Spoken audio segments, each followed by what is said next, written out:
The notification arrived while I was signing my little boy out of daycare. Pen mid-stroke, mind already on dinner. I glanced at the screen expecting the usual pasta or Thai. From my husband. Moving to Spain with Jackie. I've moved our savings to my account. Good luck covering the rent. The words didn't hit so much as hollow the room out. My hand stalled over the form. Leo tugged my sleeve, blissfully unaware, eyes bright. "Mommy, did you bring my dinosaur snacks?" I swallowed the iron taste in my mouth, finished the signature that suddenly felt like a farewell, and typed back the only thing my trembling thumbs could manage. "Thanks for the update." 3 small, tidy words to cover a tidal wave. Jackie, his new administrative assistant. Spain. Our savings, the careful, boring hero of 8 years of sacrifice. Gone with a thumb swipe. Rent due in 3 days? A child buckling himself into a booster seat in the back of my car, asking if Daddy would make spaghetti. "Daddy's on a trip?" I said, voice steady by force. "Pizza night, bud." At home, I parked Leo in front of his favorite cartoon and dialed the bank. The representative was kind, efficient, and devastating. Yes, the entire joint savings had been transferred to an account in David's name. No, it wasn't considered theft. The number glared up from my notepad like an inside joke I didn't get. $42,731 gone. Checking, 346.12. Dollar rent, TAS $200. I stared at the math until the numbers blurred. The phone rang again. Beatrice, my mother-in-law. No hello, no breath. "What have you done, Suzanne?" "David says you're keeping Leo from him unless he pays you extra." "I won't let you bully my son." "What?" The ground tilted. "He's fled to Spain. He drained our accounts." "I don't lie to me," she snapped. He showed me the messages. That's when the second betrayal unfurled. Not just the escape, but the story he'd crafted around it, where I was the villain. The hysterical wife shaking an empty piggy bank and a custody order. Beatrice bought it wholesale. Maybe she'd been waiting to. "Hi, I'm Suzanne Mitchell, 37, book editor turned freelance fixer of commas, mother to 4-year-old Leo. And apparently, the wife you abandon with a text message and a shrug emoji. If you're new here, don't forget to subscribe for more stories like this, because trust me, this one only gets messier. And if you're already hooked, a quick like really helps the channel reach more people who love long, twisty stories. We met 9 years earlier at a publishing conference in New York. He was magnetic in that way people in marketing learned to be handwritten notes tucked into hotel door frames, spontaneous museum dates, a talent for looking like the solution to any problem. 6 months later, we stood by the lake, wind in my veil, promises sharp and glittering. Chicago came next, my promotion to senior editor, his easy hop to a new firm. We made a plan, pay off the condo faster, take 1 small trip a year, build a cushion. Boring dreams. The best kind. Then Leo arrived and we pivoted my choice. Our choice. I scaled back to freelancing so our son had a steady lap and someone to take him to story time on Tuesday mornings. David said he'd handle the heavy lift for a while. I believed him. I wanted to, but over time, the seams started to whisper. Little charges on the card that didn't match the calendar. Late nights that smelled like steak frites, not stale coffee. His phone lived face down, screen lighting the ceiling at 1 a.m. He said it was pressure. He said I was overthinking. He said, "Trust me," with a smile that made me feel ungrateful for asking. 2 years back, he convinced me to sell our condo and rent for flexibility, to funnel the equity into a friend's startup. Short dip, long game, he promised. 8 months later, the company folded. When I suggested returning to full-time work, he waved me off. "Leo needs you at home, Suze. I've got this." Beatrice would visit and critique my parenting like it was a casserole. "He needs a firmer hand," she'd murmur. David would go quiet in that diplomatic way that lets criticism land without leaving fingerprints. 3 months ago came the promotion, international travel now and then, a pay bump to rebuild our savings. He mentioned a new assistant, Jackie, superhuman calendar whisperer. "Last week I found a Barcelona guidebook in his desk."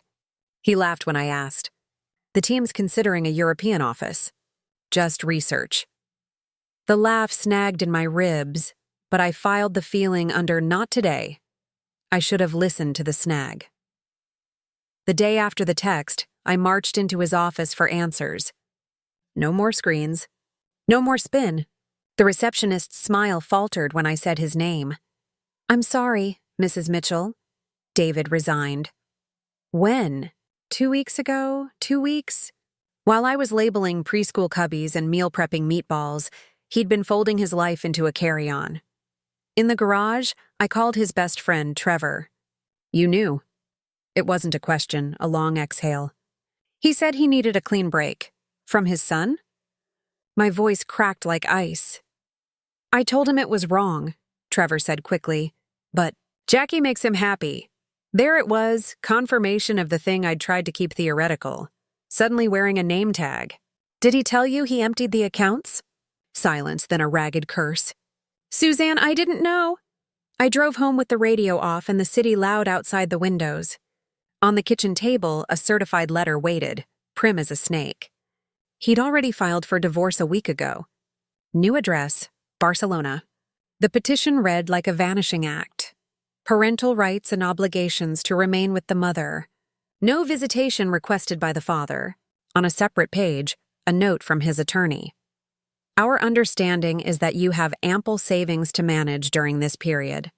Mr. Mitchell will not be providing spousal or child support." My phone buzzed one more time. "Landed in Barcelona? Don't contact me. My lawyer will handle it."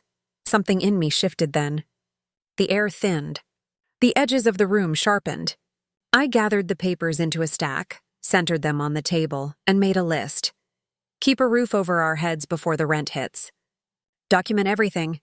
Dates, transfers, messages. Find an attorney who sees through smoke and mirrors.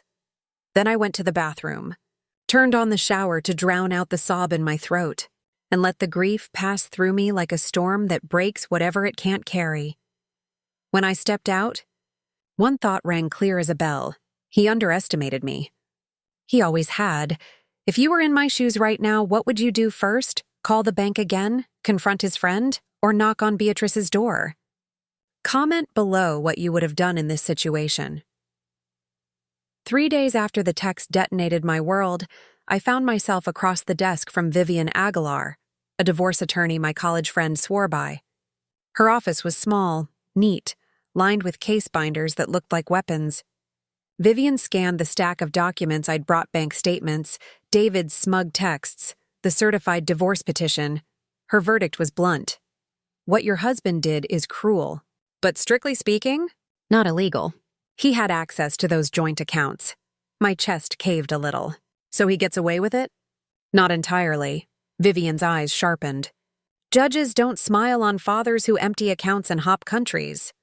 We'll file for emergency child support and freeze what assets we can. But what we really need is proof he's employed overseas while dodging his obligations. Proof." That word echoed. It meant I wasn't powerless. I just had to dig. That night, after tucking Leo into bed, I scoured David's abandoned desk. Tax folders, warranty slips, a graveyard of receipts. Then, jackpot, an envelope addressed to his mother. Inside was a birthday card and a note. "Mom, thanks for helping with the Barcelona apartment deposit. Jackie and I can't wait for you to visit in May. Love, David." My hands shook. She hadn't just believed his lees, she had bankrolled them. I snapped photos, then pressed on. In his email drafts, I found something better. An unsent message to Jackie with a resume attached. New employer, Meridian Global Barcelona. Start date, 2 days after his disappearing act. This wasn't a man blindsided by passion. It was a man who had been choreographing his exit down to the hour. Vivian's eyes gleamed when she saw the documents. This is it. Employment proof. "We'll file for emergency orders today." Hope flickered. So what happens now? Now we drag his lies into the light. And if his mother's involved, we drag her too. 2 days later, my phone buzzed with a message from David's lawyer. An insulting settlement offer of $5,000. In full. Vivian scoffed. "They're testing your desperation. Don't even acknowledge it." That night, David himself broke silence. Take the deal, Suzanne. You'll get nothing else. Be reasonable for once. I saved the message, my fury sharpening into fuel. Then came the call that tilted the board. Bethany, Jackie's old roommate. She'd found my number among Jackie's things, and her voice trembled with hesitation. I thought you should know. They've been planning this for months. Offshore accounts, Spanish residency, ways to make the fight so expensive you'd give up. Each word dropped like acid. My suspicions of betrayal were true, but this was bigger, an orchestrated scheme to not just leave us, but bury me. The morning of the emergency hearing, I woke to another venomous text. Drag Mom into this, and you'll regret it. Instead of rattling me, it steeled me. In the courthouse hallway, David's polished lawyer smirked introductions. And then, heels clicking, pearls perfectly knotted, Beatrice arrived. She leaned close enough for me to smell her perfume. You should be ashamed, Suzanne. Extorting my son after you drove him away. Vivian cut in, calm but lethal. Since you're here, we'll be calling you as a witness about funding David's apartment abroad. For the first time, Beatrice's mask faltered. Just a flicker. But I saw it. Inside the courtroom, the judge heard our case, scanned our evidence, and granted the motions. David was ordered to provide child support and return a portion of marital assets. A small victory, but enough to make me breathe again. And yet, as Beatrice swept out of the courthouse with her spine rigid and lips pressed thin, something inside me knew. She hadn't flown in just to spectate. She was moving pieces I couldn't yet see. The next morning, I got the proof, a call from Spain. Lucia Vega, HR at Meridian Global. Mrs. Mitchell, we regret to inform you your husband has been terminated. An email from your address detailed his custody dispute and legal troubles. Company policy is strict, my pulse roared. That wasn't me. Moments later, the email landed in my inbox. Fake threats, twisted truths, and copies of private documents I'd only recently collected. Documents Beatrice had handled. It hit me like a hammer. She had forged the email. She wanted him unemployed, wanted to prove he couldn't pay support. Sabotage under my name, I called Vivian. Her voice was steady but urgent.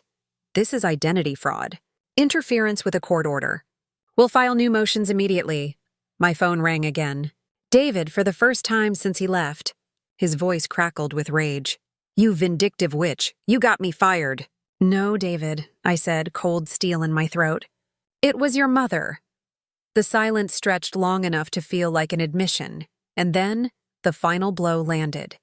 A series of leaked text messages between David and Beatrice, forwarded from David himself in a moment of fractured loyalty. Plans laid months earlier, discussing how to paint me as unstable using my postpartum depression as ammunition, how to seize custody of Leo once they were settled in Spain. Not abandonment. Not even just betrayal, conspiracy. This wasn't about a broken marriage. It was about a calculated attempt to erase me from my son's life. And that's when I knew. This wasn't just survival anymore. It was war. Don't forget to hit like if you're invested in seeing how this plays out.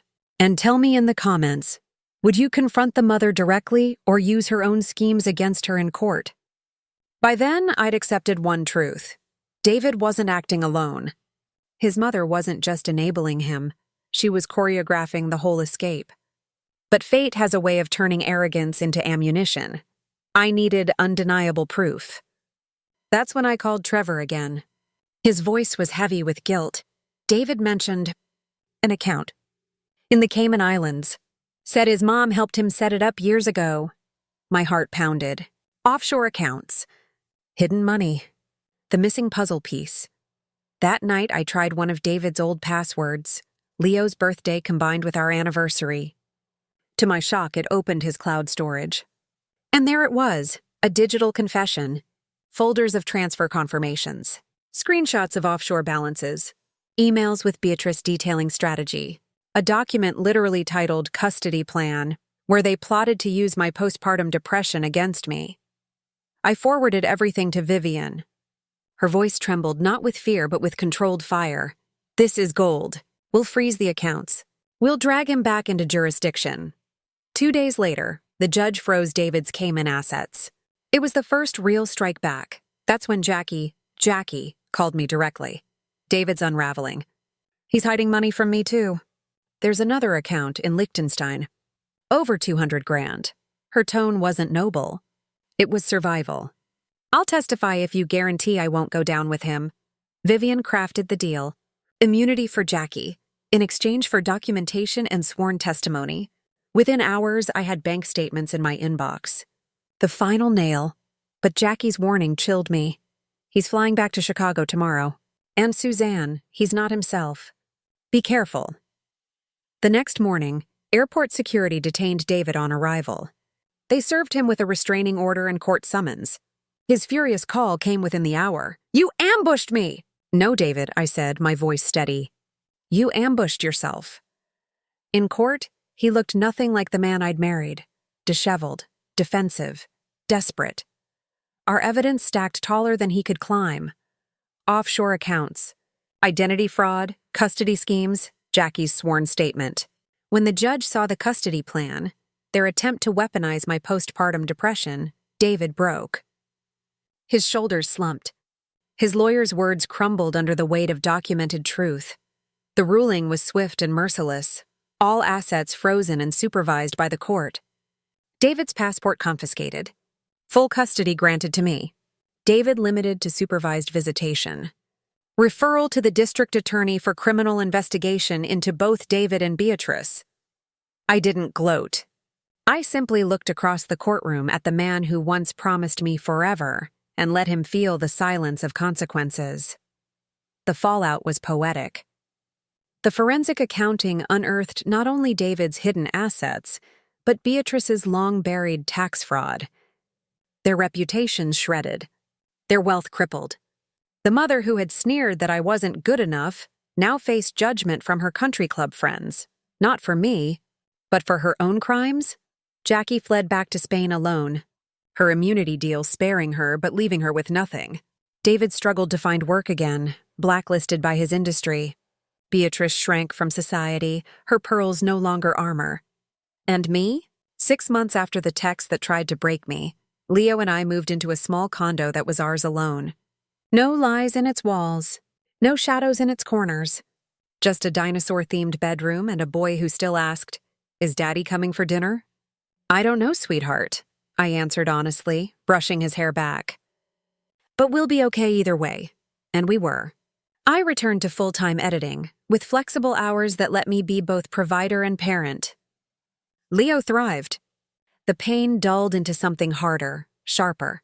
Wisdom earned through fire.